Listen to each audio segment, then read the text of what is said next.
This is Mystery Port Chronicles. I am Nathaniel Aldridge, a man who watches, listens, and writes down the truth. Here in the fog and lamplight of the harbor, every detail speaks. Evelyn Hart records the case files. I follow the clues. And together we bring light to places built on shadows. Let us begin. Maps are promises. Promises that if you follow the lines carefully enough, you will arrive somewhere real.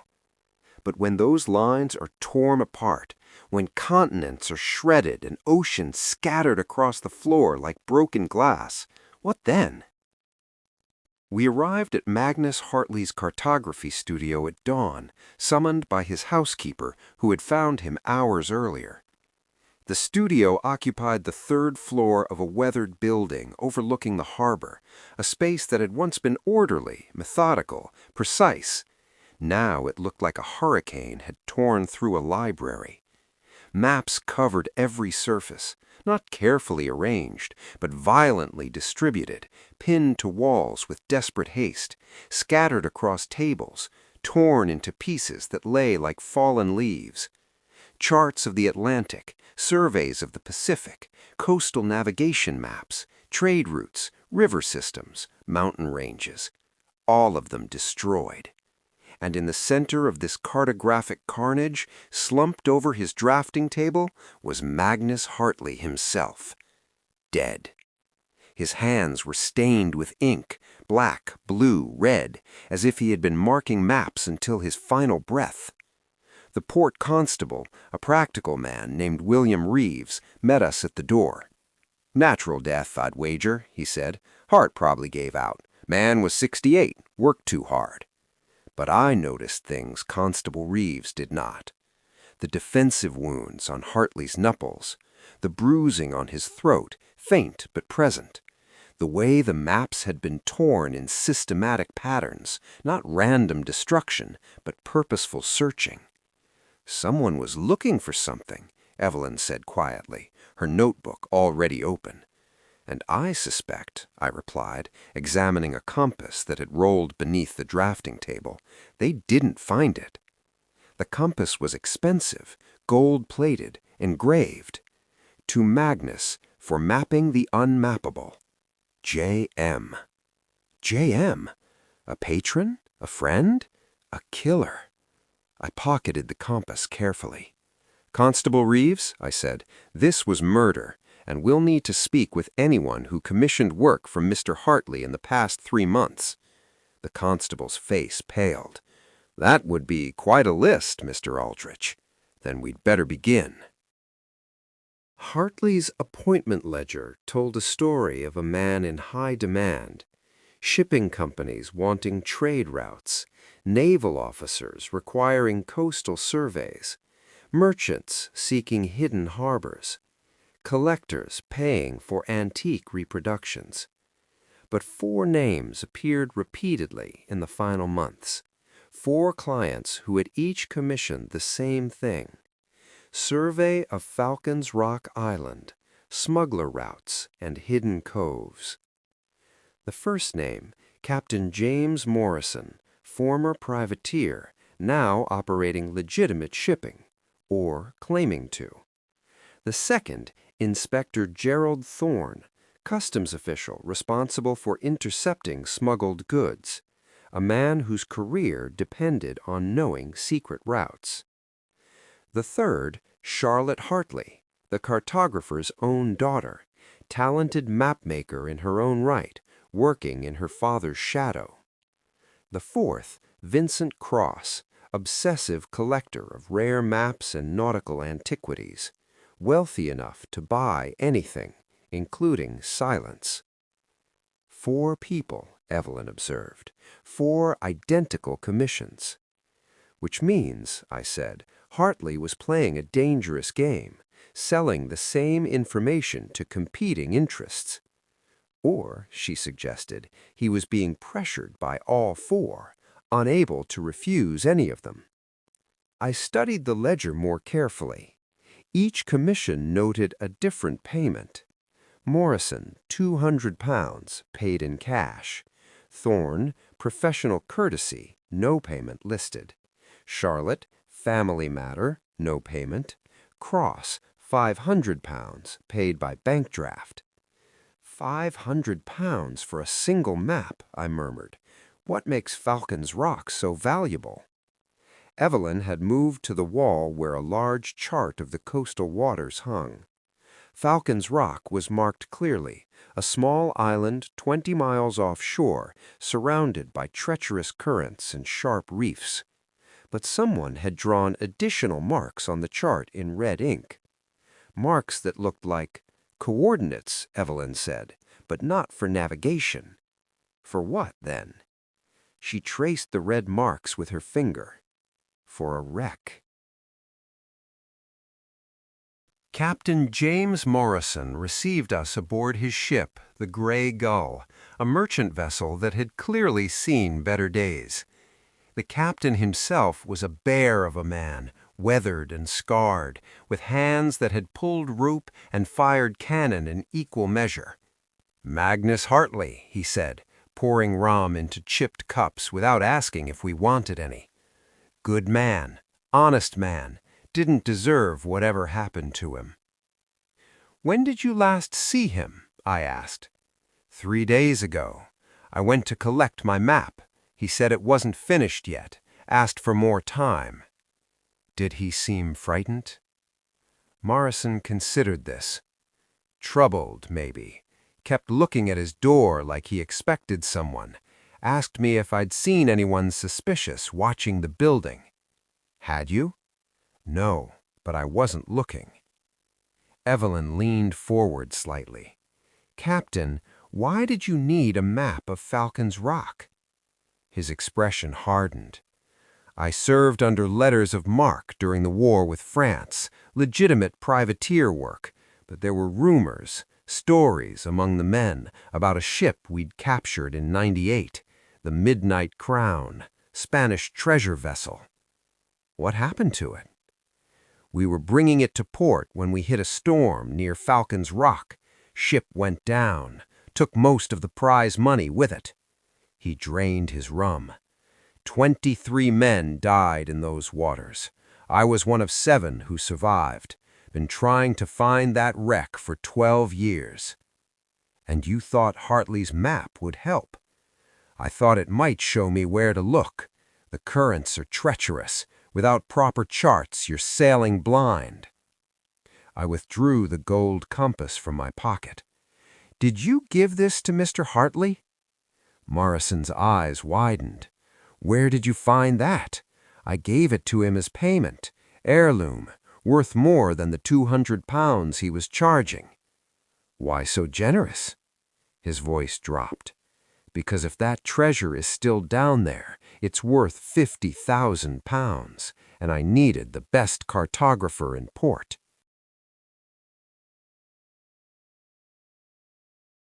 Inspector Gerald Thorne's office at the Customs House was as precise as the man himself. Files alphabetically arranged, inkwells perfectly aligned, not a speck of dust on the mahogany desk. He listened to our questions with the careful attention of someone choosing each word like a chess move. "Yes, I commissioned work from Hartley," he said. "My duties require accurate charts of smuggling routes. Falcon's Rock has been used for decades to transfer illegal cargo." "Did you pay him?" I asked. "Professional courtesy between government servants. Hartley's maps have helped the Crown intercept thousands of pounds of contraband." "When did you last visit his studio?" A pause. Brief, but telling. 2 nights ago. That would be the night he died. I arrived at 7 in the evening. He was alive and working. I left at 8. Whatever happened occurred after my departure. "What was his state of mind?" Evelyn asked. "Agitated. He claimed someone had broken into his studio the week before, said maps had been disturbed. Nothing stolen, but clear evidence of searching." "Did he say who he suspected?" "No, but he seemed particularly concerned about one specific map, the Falcon's Rock survey. I leaned forward. "Inspector, why is everyone so interested in that particular island?" Thorne's expression remained neutral, but his fingers drummed once, twice on the desk. "Because 12 years ago, a Spanish treasure ship sank in those waters, the Midnight Crown, carrying gold, silver, and jewels worth a fortune." "And the Crown's position on treasure recovery?" "Officially, all recovered treasure belongs to Her Majesty's government. Unofficially," he smiled thinly, "whoever finds it first tends to keep it, provided they're discreet." "So you want the map to find the treasure yourself?" "I want the map to ensure no smugglers use those routes. If treasure is recovered in the process, it belongs to the Crown." A convenient distinction. "Inspector, did Magnus Hartley give you the completed map?" "No. He said it required final verification. He'd been conducting research in the maritime archives, comparing historical shipping logs with current surveys." "And you believed him?" Thorne stood, ending the interview with bureaucratic efficiency. "Mr. Aldridge, I've spent 20 years learning to recognize liars. Magnus Hartley was many things, but dishonest was not one of them. Whatever he was researching, it was real, and it got him killed." Charlotte Hartley's cartography studio occupied a small space 3 streets from her father's. The contrast was immediate. Where Magnus's studio had been chaos, Charlotte's was order itself. Maps arranged by region, date, and scale. Drafting tools cleaned and properly stored. Reference books alphabetically shelved. She was younger than I expected, perhaps 30, with ink-stained fingers and her father's intense eyes. "I knew something was wrong," she said before we even asked. "Father hadn't responded to my letters in 2 weeks. He always responded within days." "When did you last see him?" Evelyn asked gently. 3 weeks ago. We had words." "About what?" She gestured to her studio. "About this, about my independence. Father believed women shouldn't practice cartography professionally, said it was too dangerous, too technical, that I should marry and support a husband's career instead." There was old pain in her voice. "But you refused?" "I refused. I'm as skilled as any man in this city, more skilled than most. But every commission I pursue, I'm compared to him. Every map I draw is judged against his legacy." "Did that make you angry?" I asked. "It made me determined." She pulled a portfolio from a cabinet. "Father asked me to help with the Falcon's Rock survey, said the detail work required younger eyes. I agreed, thinking it might be a chance to collaborate as equals." She spread the drawings across her table. They were exquisite, precise depth soundings, careful notations of reef formations, current patterns marked with mathematical precision. "But when I delivered my work," Charlotte continued, "he barely looked at it, said he'd handle the final compilation himself, dismissed my efforts like I was an apprentice, not a colleague." "That must have hurt," Evelyn said. "It made me realize he'd never see me as anything but my daughter, never as his equal." I studied the drawings carefully. They were professional quality, better than professional. They were art. But something was missing. "Miss Hartley," I said, "these surveys show the waters around Falcon's Rock, but they don't show the island itself. No inland features, no coves or harbors." "Because I wasn't asked to survey the island, only the surrounding waters." "Why?" She met my eyes directly. "Because Father already had a map of the island itself, an old one from 1798, Spanish maritime charts captured during the war." "Where is that map now?" "I don't know, but Father was obsessed with it, said it showed something no modern survey could reveal." "What?" "The location of the Midnight Crown."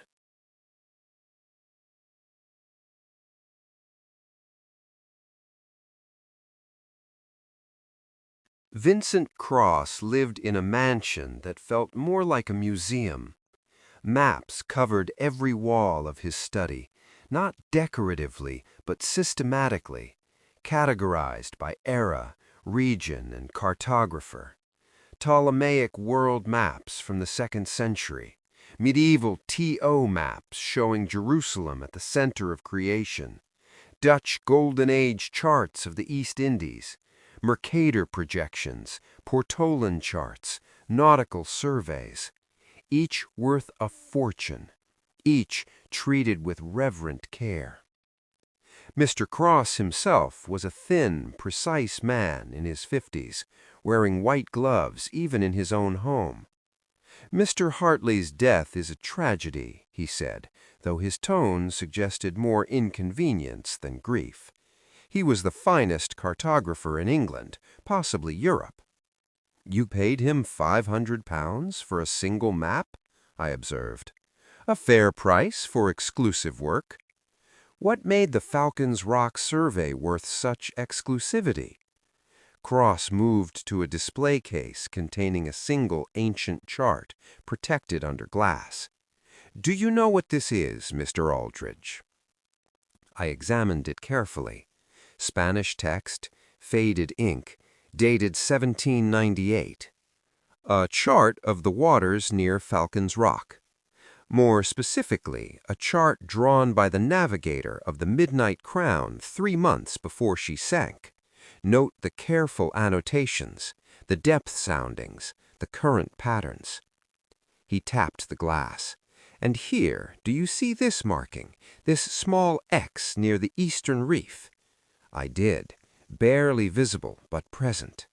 The navigator marked the ship's intended route. If they followed this course and then encountered a storm, you could calculate where the wreck would be, Evelyn said. Precisely. But this chart only shows the approach, not the actual impact point. For that, you need a modern survey comparing these historical routes with current geography. Which is what you commissioned from Hartley.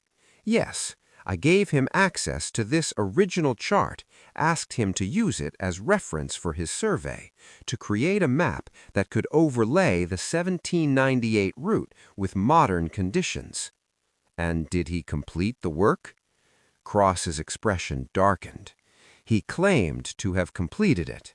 3 days ago, I received a message asking me to collect the map, but when I arrived at his studio that evening, he refused to give it to me. Why? He said he'd made a discovery, something he needed to verify. He asked for 3 more days. And you agreed? I had no choice. I couldn't force him, so I left, intending to return. He looked at the ancient chart with something like hunger. But now he's dead, and the map he created, the map I paid for, has vanished.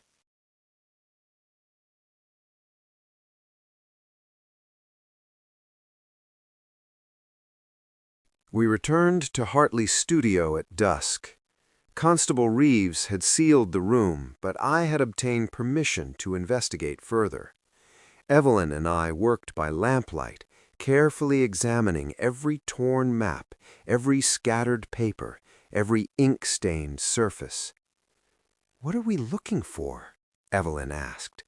"Something Hartley discovered. Something important enough to delay giving Cross his completed map, important enough to get him killed." I gathered the torn pieces of the Falcon's Rock survey, laying them out on the floor like a puzzle. Some pieces were missing, taken by the killer presumably, but enough remained to see the general outline. The island, the surrounding reefs, the depth soundings Charlotte had provided, the historical route from the Spanish chart. And then I noticed something odd. Some of the torn edges weren't torn. They were cut, deliberately, with a blade, creating specific shapes. "Evelyn," I said slowly, "do you have the other maps from the walls, the ones that were also torn?" She brought them over. We laid them out. A chart of the harbor, cut into pieces, a survey of the coastal cliffs cut into strips, a map of the city streets cut into squares, each one damaged in specific ways. "It's not random destruction," Evelyn said. "It's extraction," I finished.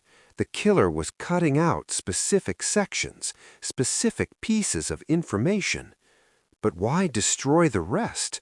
Unless—" I held up a torn piece of the Falcon's rock map to the lamplight and saw it.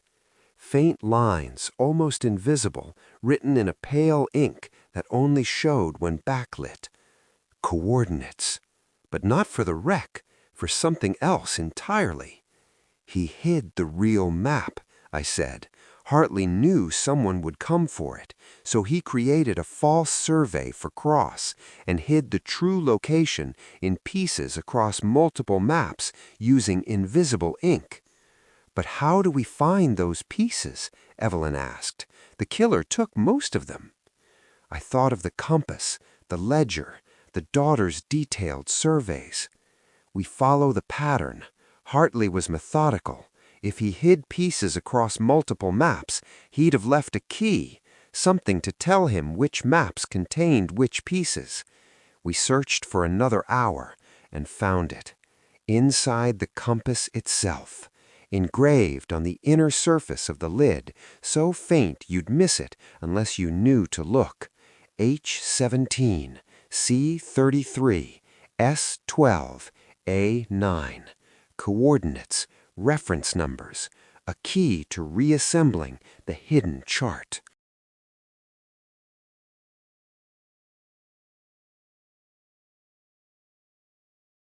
The Maritime Archive occupied the basement of the Port Authority building, a vast, dim space lined with shelves containing centuries of shipping records, charts, and surveys. Using Hartley's code, we located the referenced maps: H17, Harbor Survey from 1789, C33, Coastal Cliff Chart from 1795, S12, Storm Pattern Records from 1798, and A9, Naval Action Reports from 1798. Each contained missing pieces that had been carefully cut away. But the archive also contained duplicates, backup copies that Hartley himself had filed years earlier. We spread them across a research table, examining each one under lamplight. "Look for the pale ink," I told Evelyn. "Anything that only shows when backlit." She worked methodically, holding each chart to the lamp. "Here," she said finally, "on the Harbor Survey, coordinates written in the margin." I added them to my notes. "And here," she found another, "on the cliff chart, a date, April 7th, 1798. More notes. We worked through the night, finding fragments, numbers, dates, directional notations, depth measurements, pieces of a puzzle that Magnus Hartley had hidden in plain sight, scattered across the official records where no one would think to look. By dawn, we had them all. And when I overlaid the coordinates on Charlotte's detailed survey, the truth emerged. The Midnight Crown wasn't near Falcon's Rock. It was underneath it. "There's a cave system," I said, tracing the hidden notations, "underwater passages that lead beneath the island itself.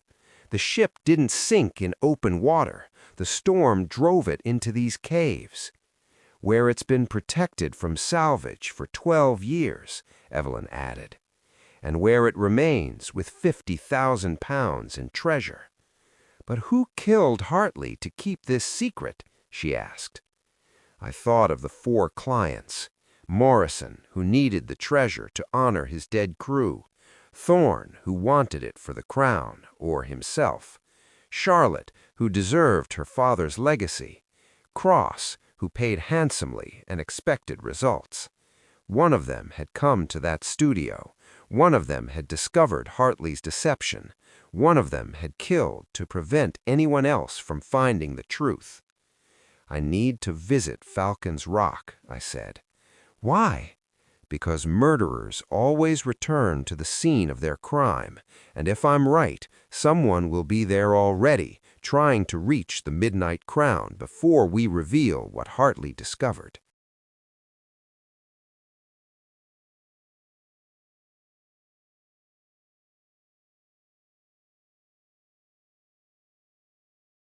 We hired a fishing boat and reached Falcon's Rock at high tide. The island was exactly as the charts showed, sharp cliffs rising from treacherous reefs, crowned with wind-twisted pines that had somehow found purchase in the stone. But there was a ship already anchored in the eastern cove. The Gray Gull, Captain Morrison's vessel. We found him on the beach, standing beside diving equipment, copper helmets, air pumps, weighted boots, the tools of underwater salvage. He wasn't alone. Charlotte Hartley stood beside him, holding a waterproof chart case. They both turned as we approached. "Mr. Aldridge," Morrison said, his voice steady but not surprised. "I wondered if you'd figure it out." "That you killed Magnus Hartley?" "No," Charlotte stepped forward, "that we both did." Evelyn's hand found mine, a brief squeeze of warning. "Explain," I said. Charlotte opened the chart case, revealing the true map, the one her father had created, showing the cave system beneath the island. "My father was a brilliant cartographer, but he was also a coward. He created this map 3 weeks ago, discovered the Midnight Crown's true location, and then he panicked." "Why?" Evelyn asked. "Because he realized what it meant. If the Crown recovered the treasure officially, no one would be compensated. Not the survivors of the wreck, not the families of the dead. The government would take everything." Morrison nodded grimly. 23 men died bringing that prize to port. Their families got nothing. I've spent 12 years trying to find something, anything to give them. "So your father offered you a choice," I said to Charlotte. "No, he offered Captain Morrison a choice. Sell the map to the Crown through Inspector Thorne, or sell it to Cross for personal profit. Either way, the families would get nothing. And you disagreed." "I believed in a third option. Recover the treasure ourselves, distribute it fairly, honor the dead." "So you killed him," I said. "I confronted him," Charlotte corrected, 3 nights ago, told him his choice was immoral, that he was betraying everything he claimed to believe about honor and duty." Her voice broke slightly. "He said I was naive, that the world didn't work the way I imagined, that the treasure would destroy anyone who tried to claim it." "And then," Evelyn prompted gently. "And then we argued. He tried to burn the map. I tried to stop him. We struggled." Morrison's expression was grim. "I arrived during the fight. I'd come to plead my case one more time. Found them fighting. Magnus fell, hit his head on the drafting table." "He was dying," Charlotte whispered. "We both knew it. The fall had been too hard. He couldn't breathe properly." "He asked us to finish it," Morrison continued, "to honor the dead, to make sure the treasure didn't go to bureaucrats who'd never bled for it." "And then he died," Charlotte finished. "So we tore apart the studio, made it look like a robbery, took the pieces of the hidden map we needed, and left." Silence fell, broken only by the sound of waves against rock. "And now you're here to recover the treasure?" I said. "We are," Morrison confirmed. "And you'll need to decide, Mr. Aldridge. Do you stop us? Turn us over to the authorities? Or do you understand that sometimes justice and law are not the same thing?"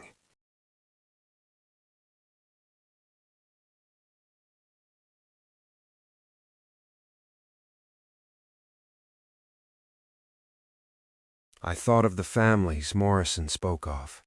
23 men dead, widows, children, parents who'd lost sons for crown and country. I thought of Charlotte, brilliant and dismissed, fighting for recognition in a world that wouldn't see her. I thought of Magnus Hartley, dead by accident while trying to do what he believed was right. And I made my choice. "Recover the treasure," I said, "but on conditions." Morrison tensed. "What conditions?" "First, the families of the dead crew receive equal shares, all of them, no exceptions." "Agreed." "Second, Charlotte receives credit for the discovery. Her name on the charts, recognition as the cartographer who solved what her father started." Charlotte's eyes widened. "I thank you." "Third, 20% goes to Crown duties, paid properly, documented, legal. No accusations of theft can follow." "That's fair," said Morrison. "And fourth," I paused, "you tell me exactly how Magnus Hartley died, the truth, all of it." Charlotte and Morrison exchanged glances. "It was an accident," Charlotte said finally. "Truly. He fell. I tried to catch him but couldn't. When he hit the table, I heard the crack, knew it was bad. He was conscious for a few minutes, conscious enough to make us promise, to ask us to finish what he'd discovered." "Did he suffer?" "No," Charlotte whispered. "He just stopped breathing, peacefully in the end." I nodded slowly. "Then here's what will happen. You'll recover the treasure, distribute it as promised, and I will document Magnus Hartley's death as accidental, a fall while working, sustained while preventing a robbery." "Why would you lie for us?" Morrison asked. "Because," I said, "sometimes the truth serves justice better than the facts, and because I believe Magnus Hartley would rather his legacy be a map that helped families than a murder that destroyed his daughter." 3 days later, the treasure was recovered. 50,000 pounds in Spanish gold and silver, distributed exactly as promised.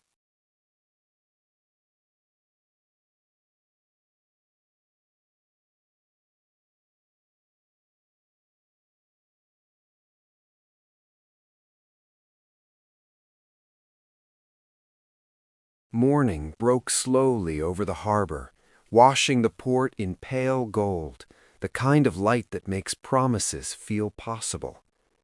Here's what followed. Charlotte Hartley, credited as co-cartographer of the Falcon's rock survey, established her own prestigious cartography firm, never married, never needed to. Captain James Morrison distributed the treasure shares to 23 families, retired from sailing, used his portion to establish a home for sailors' widows, died peacefully at age 72, honored by those he'd helped. The families, 23 households, received compensation 12 years late. Several children who would have grown up in poverty received education and opportunities. Inspector Gerald Thorne received his share of Crown duties, never learned the full truth. He considered the case closed as accidental death. Vincent Cross purchased Charlotte's original survey for his collection. He never knew how close he'd come to the real treasure. Magnus Hartley, buried with full honors, remembered as a brilliant cartographer who died in service to his craft. His true legacy, a daughter who exceeded him. On the pier, Evelyn closed her notebook. "Another case finished, or should I say, adjusted," she said softly. I watched the morning sun break across the water, thinking about maps and truth. "No," I replied, "another case where justice required navigation through moral complexity. Hartley's map wasn't just for treasure, it was for redemption, for righting old wrongs. And we helped them find it," she said. "We did." She looked at me with those steady, questioning eyes. Do you ever worry that we bend the truth too far? That we play judge when we should simply report facts? Every day, I admitted. But I also believe that Sherlock Holmes had it right. It is my business to know what other people don't know, and sometimes what others shouldn't know. That's a dangerous philosophy. Justice often is. As we walked back toward our small office near the docks, Evelyn penned the final line. Case file 007, resolved. But in the fog of Mystery Port, another lantern always waits to be lit.